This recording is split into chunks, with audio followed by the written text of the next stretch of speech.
Войну выиграли раненые. Именно так сказал однажды маршал Рокоссовский, и в этом он был очень сильно прав.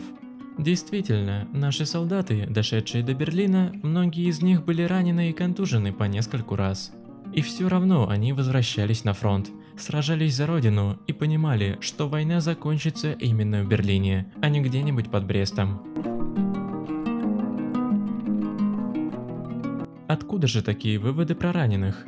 Могу сослаться на Веронику Скворцову, которая, руководя еще сферой здравоохранения и участвуя в каком-то мероприятии, посвященном нашей победе, рассказывала, что в строй возвращались 72% раненых. Это почти 3/4. Очень большой процент. Судите сами. Были раненые, которые умирали. Их было очень много. О таких еще пойдет речь в видео. Были и те, кто уже воевать не мог. Калеки, люди с сильнейшими контузиями и так далее. Выходит, что их было всего 28%. Остальных довольно быстро ставили на ноги и отправляли на фронт. Давали отпуск некоторым, наверное. На ум приходит творение Шолохова и Бондарчука. Они сражались за родину. Там сложно забыть эпизоды с героем величайшего актера Вячеслава Тихонова. И не важно что, фильм, книга – это все художественное. У Шолохова всегда было зачастую больше правды, чем в реальной жизни. Так вот, там человек, который уже был готов умереть, оказался в полевом госпитале, спасибо хрупкой санитарке. Прооперировали, поставили на ноги, и контуженный боец пошел снова на фронт. Это какие-то удивительные вещи. Вот сейчас все говорят спасибо медикам. Я не буду трогать эту тему, просто думаю, в полевых условиях работать с ранеными было все же сложнее, чем сейчас. Согласитесь. Что было у немцев? Все на самом деле печально. Можно долго рассуждать о крепости русских людей. Не знаю, стоит ли. Но факт остается фактом. У гитлеровцев возвращалось на поля сражений только треть раненых. То есть, если более-менее серьезно какого-нибудь немца накрывало советскими снарядами, то его отправляли чаще домой. Цивилизованная Европа. Может, оно, конечно, и гуманно, но так война же была.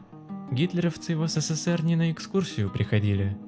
Свидетельства очевидцев и участников событий. Война завершилась относительно недавно, только-только начали рассекречивать архивы, и у нас, к счастью, в распоряжении есть масса свидетельств очевидцев, воспоминаний участников событий. Лучше них никто никогда не расскажет о войне, из тех, кто хочет вспоминать все те страшные события. Медсестра медико-санитарного батальона Нина Демешева вспоминала разные истории, и с грустным концом, и со счастливым. Например, однажды привезли офицера с ранением в грудь. Медсестра сразу поняла, что у мужчины очень и очень мало шансов выжить. Но она исполняла свои обязанности.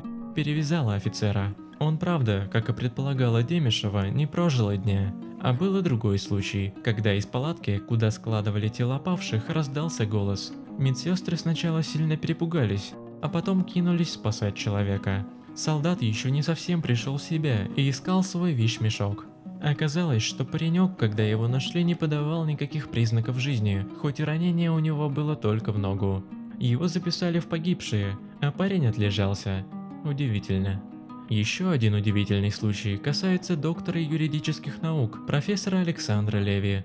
Я уверен, что таких историй было много, просто биографию ученого отследить проще, легче найти его интервью, воспоминания. Александр Абрамович во время Великой Отечественной был скромным санинструктором, проходил срочную службу. Когда под Брестом началось отступление, парня тяжело ранило. Его положили на носилки, так он оказался в плену у немцев. Немцы посмотрели на солдатика и ничего не стали с ним делать. Но позже все же будущему ученому сделали операцию. Он не только выжил, но и смог сбежать из плена. Были в Красной армии симулянты.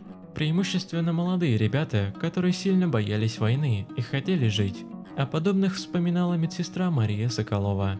Женщина рассказывала, что многие пытались изобразить контуженных, но доктора быстро раскусывали симулянтов. А последним, между прочим, за их театр грозил расстрел. Соколова рассказывала, как однажды спасла нескольких ребят из Западной Украины. Она уговорила их начать произносить звуки и слова, отвечать на вопросы. Парни попали в штрафную роту, но это все же лучше, чем получить пулю за трусость и измену родине. Если вам понравилось, не забудьте поставить лайк, подписаться на канал Загадки Истории и нажать на колокольчик, чтобы не пропустить новые видео.